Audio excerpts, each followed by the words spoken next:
नमस्कार, मैं अर्चना और आप देख रहे हैं हंगामा टाइम्स। आज हम लोग आए हैं संयुक्त उद्योग व्यापार मंडल के कार्यालय में। हाल ही में बजट आया। बजट से काफ़ी लोग खुश हैं, काफ़ी लोग नाखुश हैं। तो वहीं पे व्यापार मंडल के अध्यक्ष हैं हमारे साथ में, जिन्होंने हाल ही में जो बजट आया है उस पर कुछ अपनी बात रखेंगे और किस तरीके से व्यापारियों के लिए बजट ये आया है जो उससे असंतुष्ट है। आइए चलते हैं, उनसे बात करते हैं। आपका बहुत बहुत स्वागत है अंजनी जी। तो ये बताइए, जो बजट आया है उस पर क्या कहना चाहेंगे? देखिए मैम, जो हमारे उत्तर प्रदेश सरकार ने बजट पेश किया है व्यापारियों के लिए, वो व्यापारियों के लिए कहीं न कहीं बहुत बड़ा निराशाजनक बजट है। ना तो इन्होंने कहीं पे व्यापारियों का टैक्स पे ध्यान दिया है, ना जीएसटी पे ध्यान दिया है, और ना व्यापारियों के लिए इन्होंने कहीं कोई राहत की चीज़ सोची है। जो इन्होंने एक झुंझुना टाइप का बजट दिया है उससे व्यापारी कहीं न कहीं आहत है, व्यापारी दुखी है। कोरोना महामारी के बाद में व्यापारी लगातार आहत होता चला आया है। बजट का जो इंतजार था व्यापारियों को, वो भी बिल्कुल निराशाजनक रहा है। बिजली से लेकर के, टैक्स से लेकर के, और जितनी भी चीज़ें व्यापारी कहीं भी सरकार व्यापारियों को संतुष्ट नहीं कर पाई है, जिससे व्यापारी बहुत ज़्यादा आहत है। तो जिस तरीके सरकार ने बोला बजट आया है तो सबके लाभदायक है, और बजट हमने सबके लिए जो बनाया है और सब आम जनता से लेकर व्यापारियों को देख करके उनकी आम सुविधाओं को लेकर के उन्होंने बजट का निर्माण किया। देखिए मैम, सरकार के ये झूठे प्रवचन और रवैया से व्यापारी कहीं संतुष्ट नहीं हो पा रहा है। सरकार करती कुछ है और कहती कुछ है, तो सरकार को कार्य करना चाहिए जिसमें आम जनता और व्यापारी संतुष्ट हो, और कार्य होना चाहिए, ना कि खाली बयानबाजी होती रहे और व्यापारी इंतजार करता रहे। व्यापारियों को कहीं भी कुछ नहीं मिल पा रहा है। केवल व्यापारियों को गुमराह करने के लिए सरकार कहती तो रहती है, लेकिन व्यापारी कहीं उसका कोई लाभ नहीं पाता है। तो आपके नज़रिए से क्या बजट में ऐसा क्या होना चाहिए कि जिससे व्यापारियों को राहत मिलता? भाई, सरकार से बहुत सारी उम्मीदें होती हैं, सरकार से सारी चीज़ें व्यापारियों की जुड़ी हैं। जैसे आपका बिजली है, हाउस टैक्स है। आज की डेट में नए कनेक्शन व्यापारियों को नहीं मिल पा रहे हैं। कोरोना महामारी के बाद में तमाम तरह के व्यापारी डिस्टर्ब हुए हैं, जो एक जगह से दूसरी जगह जाना चाहते हैं, लेकिन उनको बिजली कनेक्शन नहीं मिल पा रहा है। बता रहे हैं कि कोर्ट का आदेश हो गया है कि नए कमर्शियल कनेक्शन आपको नहीं मिल सकते हैं। इस तरह से बहुत सारी विडम्बनाएँ हैं जो व्यापार करने में खुदरा व्यापारियों को लेकर के। ई कॉमर्स पर इन्होंने बिल्कुल ध्यान नहीं दिया है। इनको रोकना चाहिए था ई कॉमर्स को, जिससे खुदरा व्यापारी, छोटे व्यापारी हमारे व्यापार करके अपने परिवार का पालन पोषण कर सकें।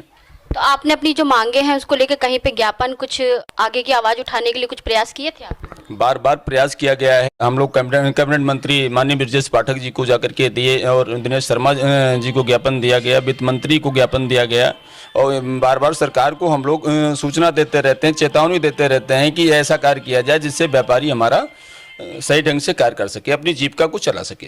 तो उस पर क्या प्रतिक्रिया आई सरकार की?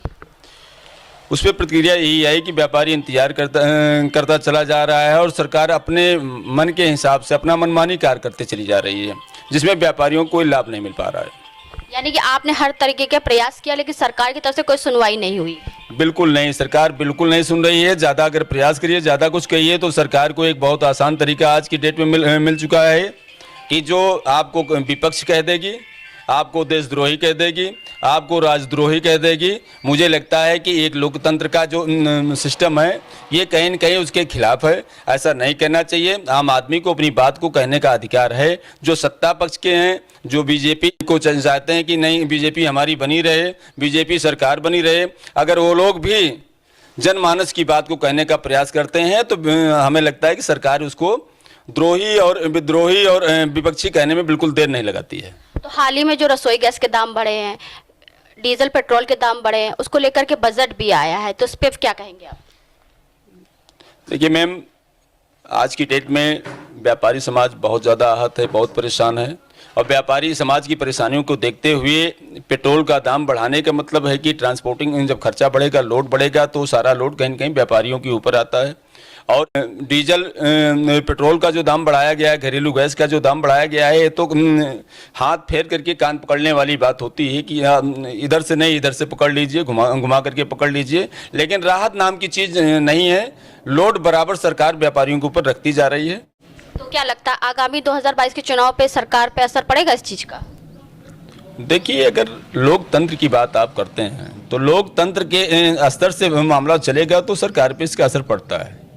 लेकिन जास्ती और दबंगई के हिसाब से अगर आप देखते हैं कि जिस हिसाब से सरकार दबंगई करके कार्य कर रही है, सही को गलत, गलत को सही कहने में जरा सा भी संकोच नहीं कर रही है, वहाँ तो फिर ये नहीं कहा जाएगा। क्योंकि सरकारों को एक भय होता है लोकतंत्र का, और लोकतंत्र का मुझे लगता है कि आज की डेट में ना हमारे केंद्र को भय है और ना हमारे राज्य को भय है। उत्तर प्रदेश सरकार भी निर्भय होकर के काम कर रही है और केंद्र सरकार भी होकर के। लोकतंत्र की जब जरूरत होती है, जब सरकारों को इस बात की चिंता होती है कि जनता मुझसे नाराज हो जाएगा, व्यापारी मुझसे नाराज हो जाएगा, जिससे अगले चुनाव में जाने के बाद में इसका मुझे जवाब देना पड़ेगा, परिणाम भुगतना पड़ेगा, तो भयभीत होकर के लोकतंत्र की बात को सुनती है और सही गलत का एवरेज लगा पाती है। मुझे लगता है कि सरकार कहीं न कहीं ओवर कॉन्फिडेंस में चल रही है। जैसे कि आपने बताया कि सरकार ओवर कॉन्फिडेंस में चल रही है। जैसे धारा 370 हटाने की बात हो, चाहे आपका किसान विधेयक बिल हो, चाहे बजट हो और चाहे रसोई गैस को, इसको लेकर के लोग जब जनता विरोध करती है तो सरकार का कुछ रिएक्शन नहीं होता। सरकार अपना वेट करती है और सरकार किसी तरीके से कोई भी निर्णय नहीं लेती है। अपना नियम कानून और जो अपना निर्णय होता है वो जनता पे थोपना जानती है। इसके बारे में क्या कहेंगे? देखिए मैम, मैं कई उदाहरण आपके सामने आपने भी देखा होगा कि अनंत तरह के इन चीज़ों को लेकर के लोगों ने विरोध करने की बात किया। विरोध का इन द सेंस होता है कि सरकार के माध्यम तक सरकार तक अपनी बात को पहुंचाना, ये लोकतंत्र का कार्य है। जब लोकतंत्र अपनी बात को कहने का प्रयास करता है तो उस समय उसको देशद्रोही और राजद्रोही कह दिया जाता है। और देशद्रोही राजद्रोही बनने के लिए कौन तैयार होगा? भाई, ये भारत देश हमारा है और खाली मूली जुबानी कह करके कह दिया जाए कि आप देशद्रोही हो, राजद्रोही हो, तो ये कहीं न कहीं बड़ी शर्म की बात है। जिस देश का प्रधानमंत्री ये कहने के लिए 24 घंटे 24 आवर्स आप FM तक सुनते रहिए कि माननीय प्रधानमंत्री जी का बयान आ रहा है कि आप मन की बात कहिए, आप मन की आवाज़ को कहिए, मैं आपकी बात को सुनूंगा, कहूँगा, विचार करूँगा, उसको पूरा करूँगा। आज जब हमारे देश की जनता अपनी मन की बात को कहना चाहती है, प्रदेश की जनता अपने मन की बात को कहना चाहती है, तो आप उसे दोषी ठहरा देते हैं, आप उससे मुलजिम बता देते हैं, आप उससे गुनाहगार बता देते हैं। उसके ऊपर अगर मुकदमा नहीं है तो 4 ठोर फर्जी मुकदमे लाद देते हैं। इस तरह के कृत्य को देखते हुए मुझे नहीं लगता है कि सरकार अच्छा कार्य कर रही है। तो जिस तरीके जिन वादों पे भाजपा सरकार आई थी, सबका साथ सबका विकास कह करके, तो आपको क्या लगता है कि यानी कि भारत देश का और आम जनता का और व्यापारियों का विकास हो रहा है कि नहीं हो रहा है? नहीं, बिल्कुल आपने सही सवाल किया है कि उस समय जिस समय बीजेपी सरकार आने की बात हो रही थी, उस समय व्यापारी वर्ग हमारा बड़ा खुशहाल था कि भाई बीजेपी की सरकार आ रही है। बीजेपी सरकार व्यापारियों की पक्षपात का कार्य करती थी, तो व्यापारियों में एक अलग जोश था कि नहीं, बीजेपी सरकार व्यापारियों के लिए बहुत अच्छा कार्य करेगी। लेकिन अगर कहीं टारगेट बनाया गया है बीजेपी सरकार में तो केवल व्यापारी वर्ग बनाया गया है। इसमें सबके लिए तमाम तरह के इनके पास बजट आए हैं, लेकिन व्यापारियों के लिए इनके पास कोई बजट नहीं है आज तक, न व्यापारियों को इन्होंने कोई दे पाया है।